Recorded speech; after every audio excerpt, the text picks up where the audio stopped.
Middle east से एक बार फिर से बड़ी और डराने वाली खबरें सामने आने लगी हैं। क्या दुनिया एक बहुत बड़े परमाणु युद्ध के मुहाने पर खड़ी है? अमेरिकी राष्ट्रपति डोनाल्ड ट्रंप ने ईरान को दो टूक चेतावनी दी है कि ईरान समझौते को लेकर जल्द फैसला करे, नहीं तो कुछ भी नहीं बचेगा। लेकिन दूसरी तरफ ईरान भी झुकने के लिए तैयार नहीं है।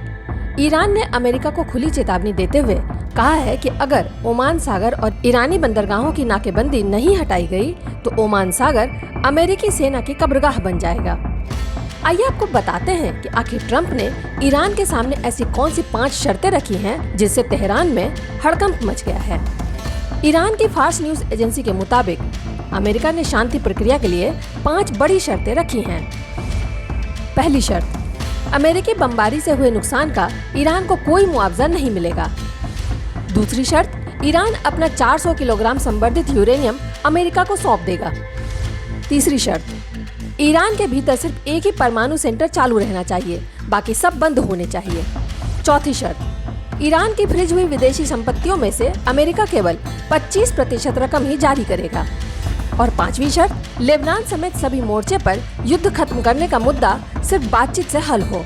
इन शर्तों पर अभी आधिकारिक मुहर नहीं लगी है, लेकिन ग्राउंड पर जंग की तैयारियां फिर से शुरू हो चुकी हैं। इजरायली मीडिया चैनल 13 के हवाले से बेहद चौंकाने वाली खबर है।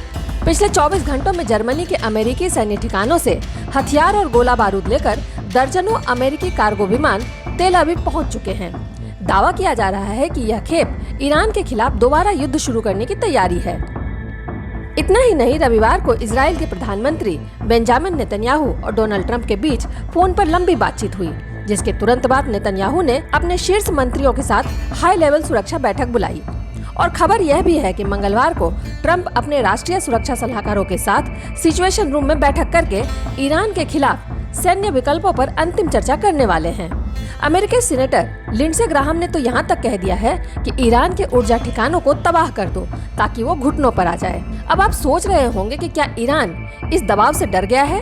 नहीं, बिल्कुल नहीं। ईरान के पूर्व IRCG कमांडर मोहसिन रजाई ने कहा कि हमारी सेना की उंगली ट्रिगर पर है। इस तनाव के बीच ईरान से एक और बड़ी और हैरान करने वाली तस्वीर सामने आई है। ईरान में आम नागरिकों, खासकर युवा लड़कियों को AK-47 असॉल्ट राइफल को चलाने की मिलिट्री ट्रेनिंग दी जा रही है, जिसके वीडियो सोशल मीडिया पर वायरल हैं। यानी ईरान अब आर पार की लड़ाई के लिए तैयार है। इस पूरे विवाद का असर भारत पर भी पड़ा है। यूनाइटेड नेशन में भारत के स्थायी प्रतिनिधि पर्वतनेनी हरीश ने भारत की तरफ से कहा कि हॉर्मुज स्ट्रेट में कमर्शियल शिपिंग को रोकना किसी भी हाल में मंजूर नहीं है। हालांकि इस जंग के बीच भारत के लिए एक राहत की खबर ये है कि हॉर्मुज पार करके अब तक 15 LPG जहाज सुरक्षित भारत पहुंच चुके हैं, जिसमें मार्शल आइलैंड का सिमी टैंकर भी शामिल है। लेकिन बड़ा सवाल अभी भी यही है कि क्या ट्रंप की 20 साल के लिए परमाणु कार्यक्रम रोकने की पेशकश को ईरान मानेगा, या फिर मिडिल ईस्ट में एक ऐसा ब्लास्ट होगा जिसकी गूंज पूरी दुनिया को सुननी पड़ेगी। आपको क्या लगता है, क्या अमेरिका और इजराइल मिलकर ईरान पर बड़ा हमला करने वाले हैं? अपनी राय कमेंट बॉक्स में हमें जरूर बताएं। वीडियो को लाइक और चैनल को सब्सक्राइब करना ना भूलें।